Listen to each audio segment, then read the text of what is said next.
Om Sai Ram, chapters 16 and 17. Shri Sai Nathai Namaha. These two chapters relate the story of a rich gentleman who wanted Brahma-Jnana quickly from Sai Baba. Preliminary. The last chapter described how Mr. Cholkar's vow of small offerings was completed and accepted. In that story, Sai Baba showed that he would accept with appreciation any small thing offered with love and devotion. But if the same thing was offered with pride and haughtiness, he would reject it. Being himself full of Satcharitra, existence, knowledge, and bliss, he did not care much for more outward formalities, but if an offering was made in meek and humble spirit, the same was welcome and he accepted it with pleasure and avidity. In fact, there is no person more liberal and benevolent than a Sadguru, like Sai Baba. He cannot be compared to the Chintamani jewel, the philosopher's stone which satisfies desires, the Kalpapatru, the celestial tree which fulfills our desires, or the Kamadhenu, the celestial cow which yields what we desire. And for they give us only what we desire, but the Sadguru gives us the most precious thing, that is inconceivable and instructible, that is the reality. Now let us hear how Sai Baba disposed of a rich man who came to him and implored him to give him Brahma-Jnana. There was a rich gentleman, unfortunately his name and whereabouts are not mentioned here, who was very prosperous in his life. He had amassed a large quantity of wealth, houses, fields, and lands, and had many servants and dependents. When Baba's fame reached his ears, he said to a friend of his that he was not in want of anything, and so he would go to Shri and ask Baba to give him Brahma-Jnana, which, if he got, would certainly make him more happy. His friend dissuaded him, saying, "It is not easy to know Brahma, and especially so for a greedy man like you, who is always engrossed in wealth, wife, and children. Who will, in your quest of Brahma-Jnana, satisfy you that won't give away even a price in charity?" Not minding his friend's advice, the fellow engaged a return journey Tanga and came to Shri. He went to the masjid, saw Sai Baba, fell at his feet and said, "Baba, hearing that you show the Brahma to all who come over here without any delay, I have come here all the way from my distant place. I am much fatigued by the journey, and if I get the Brahma from you, my troubles will be well paid and rewarded." Baba then replied, "Oh, my dear friend, do not be anxious. I shall immediately show you the Brahma. All my dealings are in cash and never on credit. So many people come to me and ask for wealth, health, power, honor, position, cure of diseases, and other temporal matters. Rare is the person who comes here to me and asks for Brahma-Jnana. There is no dearth of person asking for worldly things, but as persons interested in spiritual matters are very rare. I think it is a lucky and auspicious moment when persons like you come and press me for Brahma-Jnana. So I show to you with pleasure the Brahma with all its accompaniments and complications. Saying this, Baba started to show him the Brahma. He made him sit there and engaged him in some other talk or affair, and thus made him forget his question for the time being. Then he called a boy and told him to go to one Nandu Marwadi and get from him a hand loan of rupees 5. The boy left and returned immediately, saying that Nandu was absent and his house was locked. Then Baba asked him to go to Bala Grocer and get from him the said loan. This time also the boy was unsuccessful. This experiment was repeated again twice or thrice with the same result. Sai Baba was, as we know, the living and moving Brahma incarnate. Then someone may ask, why did he want the paltry sum of 5 rupees?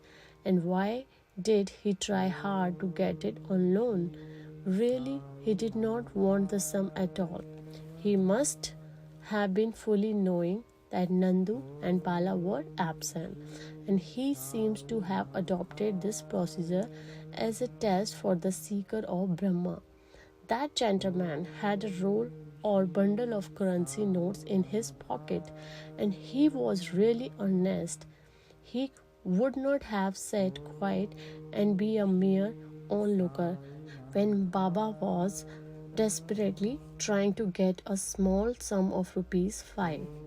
He knew that Baba would keep his word and repay the debt, and that the sum wanted was insignificant. Still, he could not make up his mind and advance the sum. Such a man wanted from Baba the greatest thing in the world, that is the Brahma-Jnana. Any other man who really loved Baba would have at once given rupees 5 instead of being a mere onlooker. It was otherwise with this man.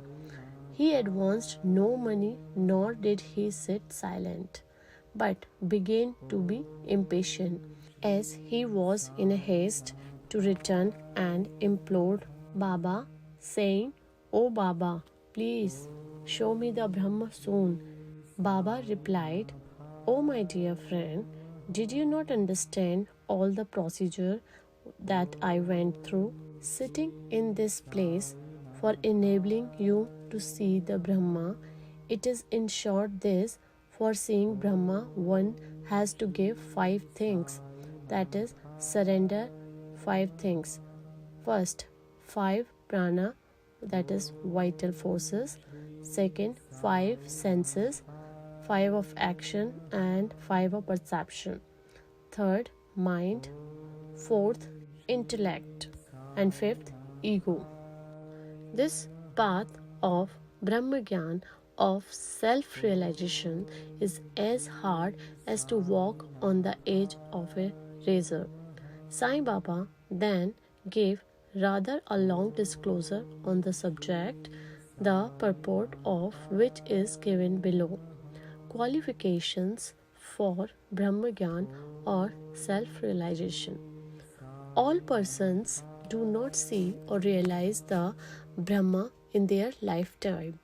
Certain qualifications are absolutely necessary. First, mumuksha, or intense desire to get free. He who thinks that he is bound and that he should get free from bondage and works earnestly and resolutely to that end, and who does not care for any other things, is qualified for the spiritual life. Second, virakti, or a feeling of disgust with the things of this world and the next.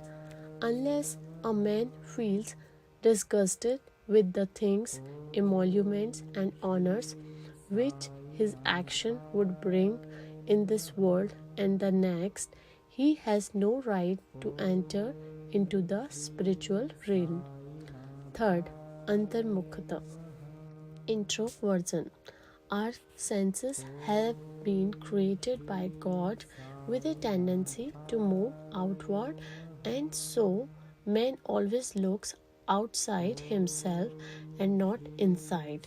He who wants self realization and immortal life must turn his gaze inwards and look to his inner self. Number 4. Catharsis. From sins, that is, purging away of sins. Unless a man has turned away from wickedness and stopped from doing wrong and has entirely composed himself, and unless his mind is at rest, he cannot gain self realization even by means of knowledge. Fifth, right conduct. Unless a man leads a life of truth, penance, and insight, a life of celibacy, he cannot get God realization.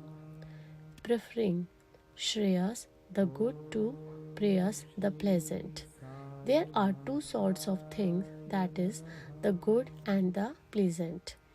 The former deals with the spiritual affairs, and the later with mundane matters. Both these approach man for acceptance. He has to think and choose one of them. The wise man prefers the good to the pleasant, but the unwise, through greed and attachment, choose the pleasant. Seventh, control of the mind and the senses.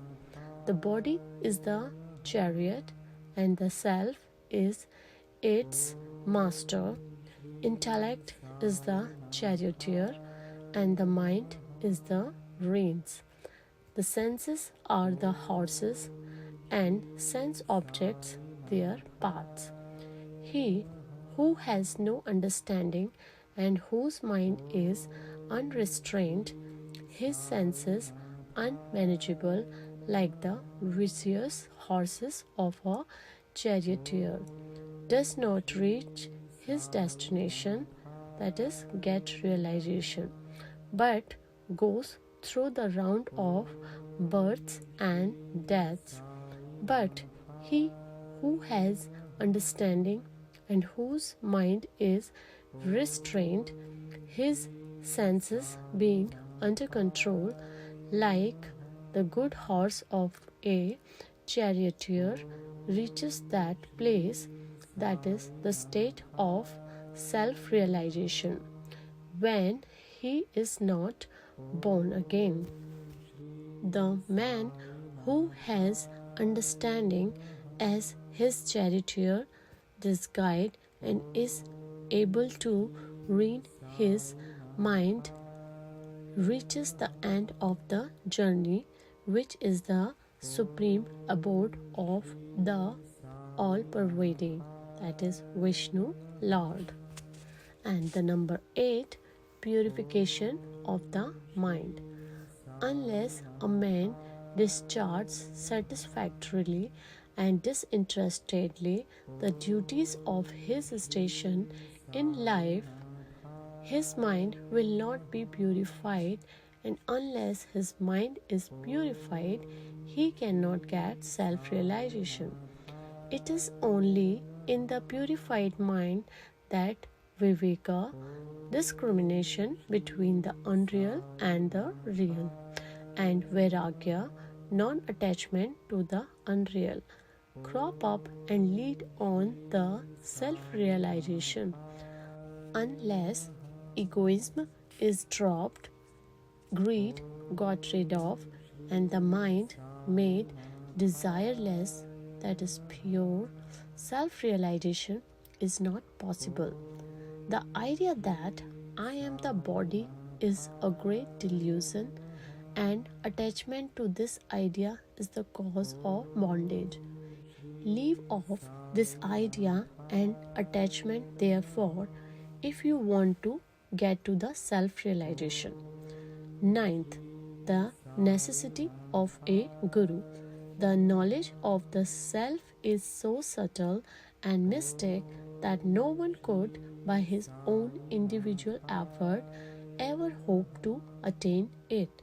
So, the help of another person, teacher, who has himself got self realization is absolutely necessary. What others cannot give with great labor and pains can be easily gained with the help of such a teacher, for he has walked on the path himself and can easily take the disciple step by step on the ladder of spiritual progress. 10th, and lastly, the Lord's grace is the most essential thing. When the Lord is pleased with anybody, he gives him viveka and vairagya and takes him safe beyond the ocean of mundane existence. The self cannot be gained by the study of Vedas, nor by intellect, nor by much learning.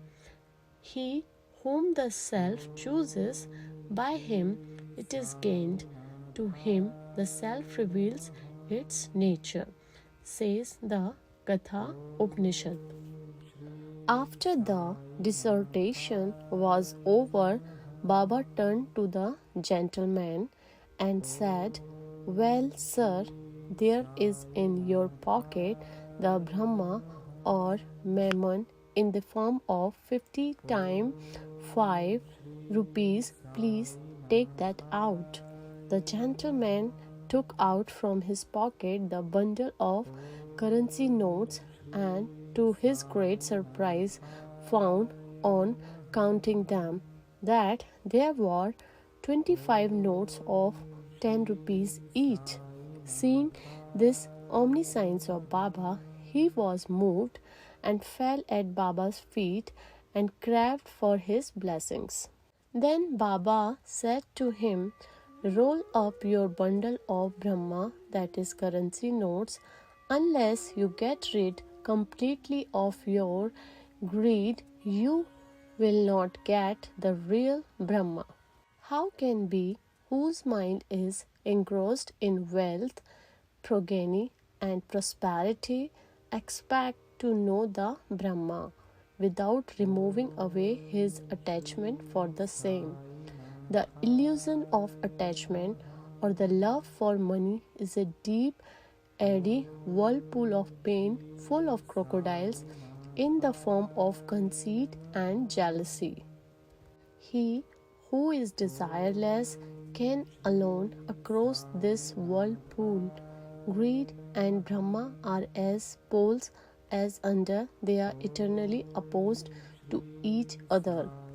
Where there is greed, there is no room for thought or meditation of the Brahma. Then how can a greedy man get dispassion and salvation? For a greedy man, there is no peace, neither contentment nor certainty. If there be even a little trace of greed in mind, all the sadhanas, spiritual endeavors, are of no avail. Even the knowledge of a well-read man who is not free from the desire of the fruit or reward of his actions, and who has got no disgust for the same, is useless and can't help him in getting self-realization. The teachings of a guru are of no use to a man who is full of egoism and who always thinks about the sense objects. Purification of mind is absolutely necessary. Without it, all our spiritual endeavors are nothing but useless show and pomp. It is therefore better for one to take only what he can digest and assimilate. My treasure is full, and I can give anyone what he wants, but I have to see whether he is qualified to receive what I give. If you listen to me carefully, you will be certainly benefited. Sitting in this masjid, I never speak any untruth. When a guest is invited to a house, all the members of the household and other friends and relations that happen to be present are entertained along with the guest.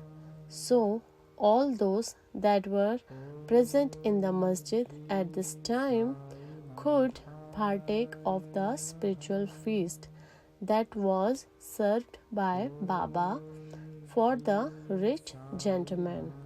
After getting Baba's blessings, one and all, including the gentleman, left the place quite happy and contented. Special characteristics of Baba.